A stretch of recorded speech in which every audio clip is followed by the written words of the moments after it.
तो इस फिल्म की शुरुआत में हमें मार्को नाम के एक आदमी को दिखाया जाता है जो एक रशियन गैंगस्टर से मिलने के लिए आया है। आते ही वो एक पैसों से भरा बैग इस आदमी को देता है और उसे पूछता है कि मेरा सामान कहाँ है। ये गैंगस्टर उसे एक गाड़ी की चाबी देकर बताता है कि तुम्हारा सामान गाड़ी की डिक्की में है। मार्को ने चाबी उठाई और वहाँ से चला गया। जाने से पहले उसने वो पूरा गोदाम ही चला दिया जहाँ पर वो गैंगस्टर से मिलने के लिए आया था। इस गाड़ी की डिक्की में मिला था उसे एक सूटकेस, जिसे उठाने के बाद सीन यहीं से कट हो जाता है और हम अब मूवी के मेन कैरेक्टर ईथन को देखते हैं अपनी वाइफ के साथ। उन्हें आज ही पता चला है कि उसकी वाइफ प्रेग्नेंट है। ये सुनकर वो बहुत ही ज्यादा खुश हो गया था। आज क्रिसमस भी था। ये दोनों ही एयरपोर्ट पे जॉब करते थे, इसीलिए दोनों एक साथ काम के लिए निकलते हैं। क्रिसमस की वजह से आज एयरपोर्ट पे काफी रश होने वाला था। ईथन क्योंकि सिक्योरिटी सेक्टर में था तो इसीलिए पहले उन्हें ब्रीफ किया जाता है कि आज के दिन उन्हें कैसे ये सब हैंडल करना है। उसके बाद ईथन जाकर अपने बॉस से बात करता है कि मुझे अब प्रमोशन चाहिए। मैं बोर्डिंग पे लोगों को चेक नहीं करना चाहता, मुझे लगेज स्कैन करने का काम चाहिए। बॉस उसे मना कर रहे थे क्योंकि आज के दिन कोई भी चेंज करना ठीक नहीं था, लेकिन उसका दोस्त जेसन यहाँ पर उसकी हेल्प करता है और बॉस से पूछकर उसकी और अपनी ड्यूटी चेंज कर लेता है, जिससे ईथन को फाइनली बैग स्कैन करने का काम मिल चुका था। अब सीन कट होकर हमें एयरपोर्ट के बाहर एक आरवी दिखाई जाती है जिसमें रायले नामी एक बंदे ने एक आदमी को किडनैप भी किया हुआ था और वह यहाँ सिर्फ चंद ही मिनट में एयरपोर्ट्स के सारे कैमरास को भी हैक कर लेता है। देखने को ये भी मिला कि इसी आदमी ने ईथन के दोस्त जेसन के घर पे उसकी फैमिली को किडनैप करने के लिए किसी आदमी को भेजा है। वो अब अपने मोबाइल में जब ओरिजिनल एयरपोर्ट के सीसीटीवी कैमरा की फुटेज देखता है तो हैरान हो जाता है क्योंकि अब जेसन की जगह ईथन बैठा हुआ था, जिसके बारे में उसे नहीं पता था। नजर तो साफ आ रहा था ये लोग कोई क्रिमिनल थे और क्रिमिनल एक्टिविटी करने वाले थे और अपने मकसद को अंजाम देने के लिए पहले जहाँ इन्होंने जेसन को ब्लैकमेल करने के लिए उसकी फैमिली को किडनैप करवाया था, अब उसकी जगह इन्हें ईथन की फैमिली का पता चलाना था। ये हैकर कुछ ही मिनट में ईथन का सारा बायोडाटा निकाल लेता है। उसे पता चलता है कि ईथन की फैमिली में उसकी वाइफ के अलावा कोई भी नहीं, इसीलिए वो अपने आदमियों को ईथन के घर तलाशी लेने के लिए भेजता है और वहाँ मौजूद एक रिपोर्ट से इन्हें ये बात पता चलती है कि ईथन की वाइफ प्रेग्नेंट है और वो अब इसी बात को ईथन की कमजोरी की तरह इस्तेमाल करके यहाँ एयरपोर्ट पे देखने को मिला कि किसी ने ईथन का सामान ईथन को ला के दिया था। इस सामान को देखकर ईथन बोला ये सामान तो मेरा नहीं, लेकिन तभी उसके मोबाइल पे एक मैसेज आया जिसमें लिखा था कि अपने कान में ये ईयरफोन लगाओ। वो हैरान हुआ और उसने ईयरफोन उठाकर अपने कान में लगा लिया। एयरबड को कान में लगाते ही एक बंदा ईथन से बात करने लगता है और उससे कहता है अगर तुम्हें अपनी और अपनी वाइफ की जान प्यारी है तो जैसा मैं कहता हूँ वैसा ही करो। ईथन को उसकी बातें समझ नहीं आ रही थी। तब वो आदमी बोला तुम्हें ज्यादा कुछ नहीं करना, थोड़ी देर में लाल टोपी पहने मेरा एक बंदा तुम्हारे पास एक सूटकेस लेकर आएगा, तुम्हें बस उसे स्कैन करने के बाद चुपचाप आगे पास कर देना है बिना कुछ बोले। अगर तुम ऐसा कर लेते हो तो समझो तुम्हारी और तुम्हारी वाइफ की जान बच गई। ईथन कोई चालाकी न करे, इसीलिए वो आदमी ईथन को यकीन दिलाता है कि वो ईथन के ऊपर पूरी तरह नजर रखे हुए है। वो ये भी जानता है कि इस टाइम ईथन की वाइफ कहाँ पर है क्योंकि ये सारी रिसर्च उसे रायली ने करके दी थी। ये सब सुनने के बाद ईथन थोड़ा डर जाता है और फोन को डेस्क के नीचे करके पुलिस को कॉल मिलाने लगता है, लेकिन इन लोगों की पूरी तरह नजर थी ईथन के ऊपर। वो लोग देख लेते हैं और ईथन से कहते हैं फोन काट दो, पुलिस को कुछ मत बताना वरना समझो बुरा हो जाएगा। तुम मानो या ना मानो, लेकिन इस टाइम मेरे एक आदमी ने तुम्हारी वाइफ के सर पे एक राइफल तानी हुई है, तुम्हारी एक भी गलती उसकी जान ले लेगी। जब तक वो आदमी ईथन से बात कर रहा था पुलिस भी कॉल रिसीव कर चुकी थी, लेकिन ईथन ने पुलिस को कुछ भी नहीं बताया और कॉल कट कर दी। ये करने के बाद वो आदमी समझ गया था कि ईथन उसके इशारों पर चलने वाला है। वो ईथन से उसका मोबाइल लॉकर में लॉक करवा देता है। ईथन अब उस आदमी से सवाल करता है क्या तुम एक टेररिस्ट हो? उस आदमी ने जवाब दिया नहीं, मैं टेररिस्ट नहीं हूँ, मुझे किसी ने ये काम करने को बोला है। ईथन ने बहुत सोच समझ कर उसे सवाल किया आखिर उस सूटकेस में क्या है? तो जवाब में वो आदमी बोला तुम्हें जानने की कोई जरूरत नहीं है और अगर तुम्हें पता भी चल जाए तो तुम अपना मुंह बंद ही रखना। अगर सूटकेस प्लेन तक नहीं पहुंचा या उसे किसी ने खोल लिया तो समझो तुम और तुम्हारी वाइफ मारे गए। ईथन उसे कहता है कि मैं तो अब यहाँ बैठा हूँ, अगर यहाँ पे जेसन होता तुम लोग फिर क्या करते? जेसन भी तुम्हारी तरह ये काम करने को तैयार होता क्योंकि जेसन की फैमिली को भी हमने किडनैप करके रखा हुआ है, मतलब ये लोग पूरी प्लानिंग के साथ आए थे। ईथन अब एक दूसरी मर्तबा होशियारी दिखाने की कोशिश करता है और अपने पास मौजूद स्मार्ट वॉच में मैसेज लिखता है। ये भी रायली देख चुका था जो एयरपोर्ट से बाहर वैन में बैठा हुआ था जिसने सीसीटीवी कैमरास हैक किए हुए थे। वो ये बात उस आदमी को बताता है जो आदमी बात कर रहा था ईथन से। वो ईथन से कहता है तुम बार बार गलतियां कर रही हो, मैं इतने मौके नहीं दूंगा तुम्हें, जाओ और अब इस स्मार्ट वॉच को भी लॉकर में रख कर आओ। इथन उनकी बात मानते हुए ये कर चुका था और ये भी बात समझ गया था कि वो यहाँ बैठे बैठे कुछ नहीं कर पाएगा। अब सीन कट होकर हम एक पुलिस ऑफिसर एलेना को देखते हैं जो उस जगह पे गई है जहाँ पे कल मार्को रशियन गैंगस्टर से मिला था और उसके बाद उसने वो जगह तबाह कर दी थी। इस जगह की इन्वेस्टिगेशन करते हुए उन्हें रशियन गैंगस्टर की लाश के पास उसकी घड़ी मिली। एलेना इस घड़ी को चेक करती है जिसके अंदर से उन्हें एक रिकॉर्डिंग चिप मिली। ये चिप जल चुकी थी लेकिन फिर भी वो इसे जाकर अपने फोरेंसिक डिपार्टमेंट में देती है और उनसे किसी भी तरह इस चिप का डाटा मांगती है। ये लोग डाटा रिट्रीव करने में तो कामयाब हो चुके थे लेकिन अब ऑडियोज को ये लोग सुन नहीं पा रहे थे क्योंकि जली होने की वजह से ऑडियोज की क्वालिटी खराब हो चुकी थी। अब हम दोबारा इथन को देखते हैं जिससे उससे बात करता हुआ आदमी कहता है कि कुछ ही देर में मेरा बंदा आने वाला है, जब तक वो नहीं आता तब तक हम दोनों बातें कर लेते हैं। इथन उसकी इर्द गिर्द की आवाजों का अंदाजा लगाते हुए उसे इर्द गिर्द एयरपोर्ट में ढूंढ ही लेता है। उसने अंदाजा लगा लिया कि यह आदमी उसे नहीं देख रहा। मौके का फायदा उठाते हुए वो उठा जल्दी से और सामने वाले आदमी का बोर्डिंग पास देते हुए उसने इनविजिबल पेन से इसके ऊपर कुछ लिखकर इस बोर्डिंग पास को पुलिस को दे दिया। लेकिन वो नहीं जानता था कि उसके ऊपर तो नजर सीसीटीवी से रखी जा रही थी। राइली ने ये सब कुछ देख लिया और बता दिया उस आदमी को। अब पुलिस वाले को भी सारे मामले का पता चल चुका था। इससे पहले वो जाकर अपने पूरे डिपार्टमेंट को ये सब कुछ पता था। वो आदमी उठकर उस पुलिस वाले से टकरा जाता है। वो किसी प्लान के तहत ही टकराया था। टकराते हुए उसने उस पुलिस वाले को कुछ ऐसा इंजेक्ट कर दिया जिससे फौरन उसकी मौत हो गई। इथन जब अपनी चेयर पे वापस आया तो उसने सामने देखा आदमी वहाँ उसकी जगह पे नहीं था। उसने इधर उधर फौरन नजर दौड़ाई और आखिर उसे वो आदमी भीड़ में दिख भी गया। इससे पहले कि भीड़ यहाँ पे पुलिस वाले के इर्द गिर्द ज्यादा जमा हो जाती, वो आदमी पुलिस वाले के हाथ से बोर्डिंग पास लेकर वहाँ से दूर हो जाता है। चेहरा देखने पर हमें मालूम होता है ये आदमी कोई और नहीं बल्कि मार्को ही है जिसने मूवी के स्टार्ट में रशियन गैंगस्टर को भी मारा है। इथन भी आकर अब मार्को के पास बैठ गया। मार्को ने बोर्डिंग पास से वो सब पढ़ लिया जो इथन ने लिखा था। ये पढ़ने के बाद वो इथन से कहता है मैं देख रहा हूँ तुम बार बार गलतियां कर रहे हो लेकिन ये आखिरी मौका दिया मैंने तुम्हें, आखिरी गलती समझ के इसे माफ कर दिया, लेकिन अगली कोई गलती हुई तो मैं तुम्हारी बीवी को मरवा दूंगा और इसे मेरी धमकी मत समझना, मैं सचमुच ये कर दूंगा। अब चुपचाप जाओ अपने स्कैनर पे बैठो और मेरा काम करो। इथन जैसे ही वापस स्कैनर की तरफ जाता है तो देखता है कि इथन की जगह वापस जेसन बैठ गया था क्योंकि एक पुलिस वाले की यहाँ अचानक मौत हुई थी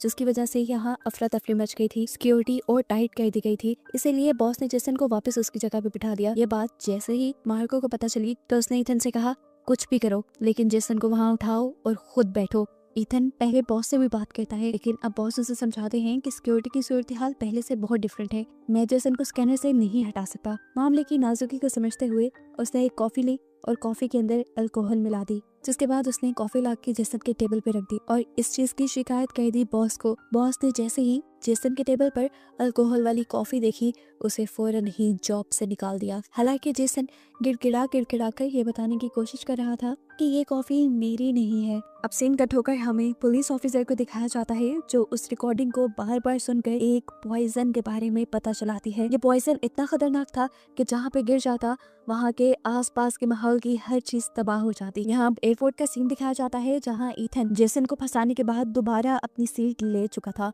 और अब वो वक्त भी आ गया था जब मार्को का आदमी बैग लेकर स्कैनिंग के लिए पहुंचा। मार्को के कहने पर इथन ने उसे स्कैन किया और इथन को पता चल गया कि इसके अंदर बहुत ही खतरनाक वेपन है। ये वेपन क्या कर सकता है इसके बारे में ज्यादा नॉलेज नहीं था लेकिन इथन ये समझ गया कि ये वेपन पूरे प्लेन को जरूर तबाह कर सकता है। मालूम हुआ कि इस प्लेन के अंदर वही पॉइजन था जिसके बारे में भी थोड़ी देर पहले अलाना रिसर्च कर रही थी। टेंशन से यहाँ पे इथन का इतना बुरा हाल हो गया था कि उसे वॉमिटिंग होने लग गई। वॉशरूम में उसे मार को देखने आया पर यहाँ पर भी उसे धमकी दे गया कि कोई भी होशियारी करने की जरूरत नहीं वरना तुम मारे जाओगे।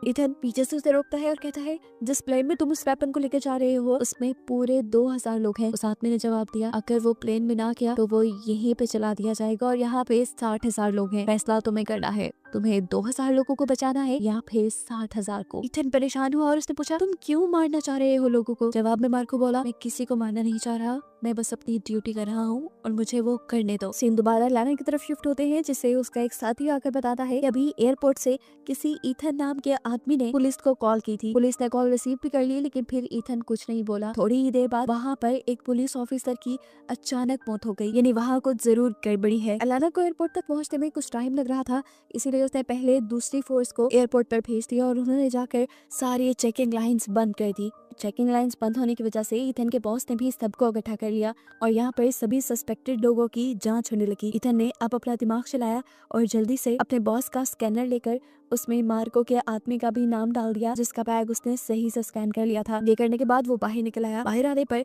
जब मार्को ने देखा कि पुलिस ऑफिसर उसके आदमी को एक दूसरे रूम में लेकर जा रहे हैं तो उसने ईथन से पूछा ये सब क्या हो रहा है, लेकिन ईथन ने कोई भी जवाब देने के बजाय ये कहा आई एम सॉरी, अब मैं तुम्हारा साथ नहीं दे सकता। ये कहते ही उसने एयरपोर्ट कांच से निकाल दिया और फौरन अपनी वाइफ से जाकर मिला। वो अपनी वाइफ को बचाना चाहता था, लेकिन फिर उसने देखा कि उसकी वाइफ के सर पे एक लेजर थी, जिसका मतलब था कि कोई उसके ऊपर गन पॉइंट किए खड़ा है। वो जान गया कि अगर उसने कुछ भी गड़बड़ी की तो उसकी वाइफ मारी जाएगी। चुपचाप वो दोबारा बाथरूम में आ गया। वो पैनिक हुआ था और इसके पीछे अब मार्को भी आ गया। मार्को उसे मारने लगा। अपने आप को बचाने के लिए ईथन ने भी अपनी इलेक्ट्रिक गन निकाल ली। वो मार्को के ऊपर ताने खड़ा था। तब मार्को ने कहा तुम सुधर नहीं रहे, तुमने बहुत गलतियां की और इसका अंजाम तुम खुद ही देखोगे। ये कहकर उसने उस बॉम्ब को एक्टिवेट कर दिया जो उस बैग में था और बोला पहले सिर्फ 2000 लोगों को मरना था, अब 60,000 लोग बनेंगे। ये कहकर उसने दिखाया वो बॉम्ब 10 मिनट के अंदर इस पूरी जगह को तबाह कर देता। मार्को ने उससे कहा कि अगर तुम सब लोगों को बचाना चाहते हो तो जल्दी से उस सूटकेस के पास जाओ, वहां जाकर मैं तुम्हें बता दूंगा कि इस बॉम्ब को कैसे डीएक्टिवेट किया जाता है। मार्को भागते हुए अब सिक्योरिटी रूम में आया जहाँ पर उस आदमी का बैग चेक हो रहा था।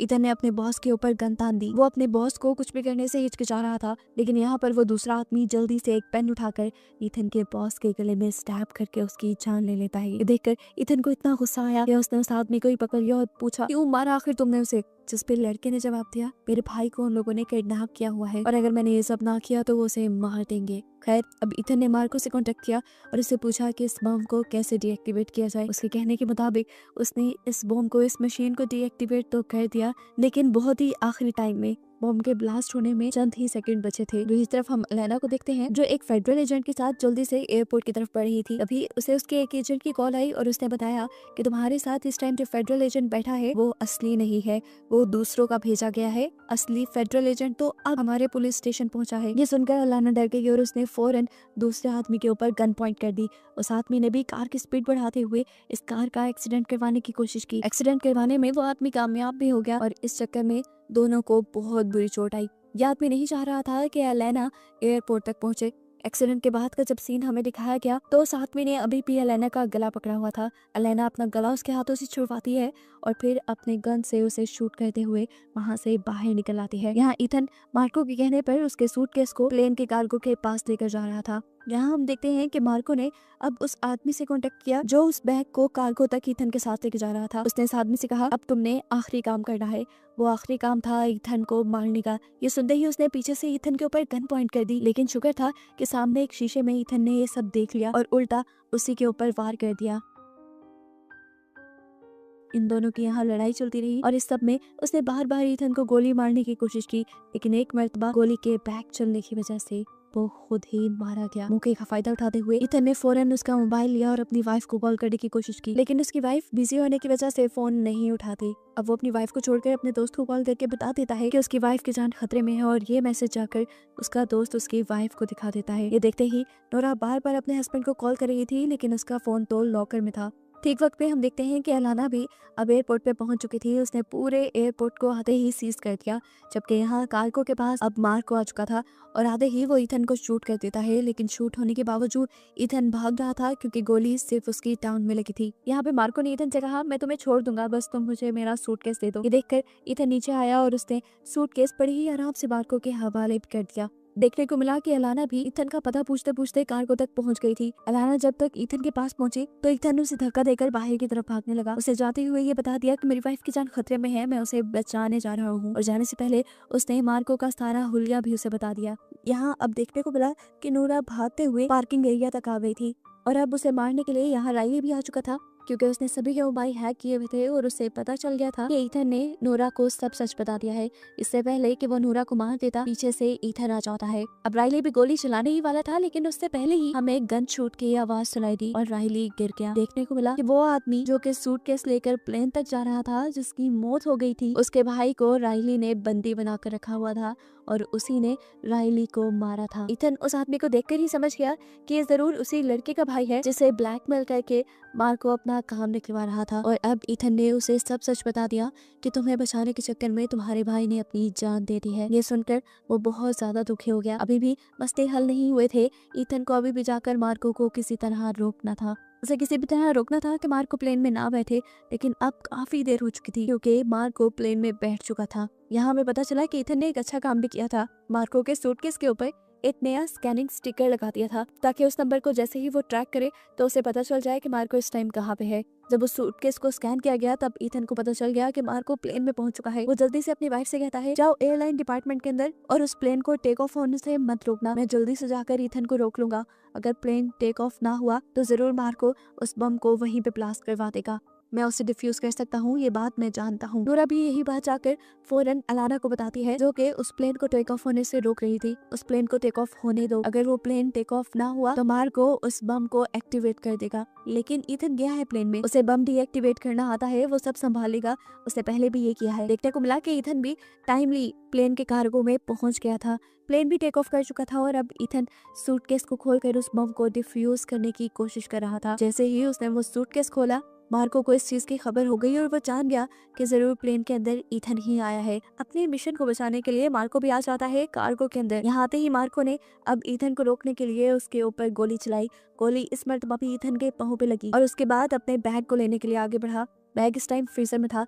उसने जैसे ही खोला उस बैग को तो देखा बॉम्ब के अंदर वो केमिकल नहीं था जिस केमिकल से हर चीज तबाह हो जाती है। देखने को मिला कि केमिकल इस टाइम ईथन के हाथ में था। गोली चलने की आवाज से यहाँ पायलट को भी पता चल गया कि प्लेन के अंदर कुछ ऐसे लोग हैं जिनके पास वेपन्स है, इसलिए उसने दोबारा प्लेन को एयरपोर्ट की तरफ ही मोड़ दिया। और यहाँ ईथन ने एक चालाकी की। खड़े होकर जल्दी से उसने मार्को को फ्रीजर के अंदर धक्का दिया और केमिकल को भी फ्रीजर के अंदर फेंक कर उसने फ्रीजर बंद कर दिया। केमिकल वहां पे फट गया। इस केमिकल ने मार्को का पूरा खून एक ही मिनट में खुश्क कर दिया था और वो वहीं पे मर गया। और ऐसे ईथन का मिशन सक्सेसफुल हो गया। उसने पूरे 2000 लोगों की जान बचा ली। प्लेन के वापस लैंड करते ही बहुत सी पुलिस इस प्लेन के पास आ चुकी थी, साथ ही अलाना भी। पुलिस ने ईथन को भी पकड़ लिया था, लेकिन अलाना जो सब सच जानती थी कि ईथन ने ही यहाँ सबको बचाया है, वो ईथन को छोड़ने का कह देती है और ईथन जाके सबसे पहले अपनी वाइफ से मिलता है। मूवी के लास्ट में हमें पता चलता है कि मार्को एक रशियन ऑफिसर को मारने के लिए ये सारा काम कर रहा था,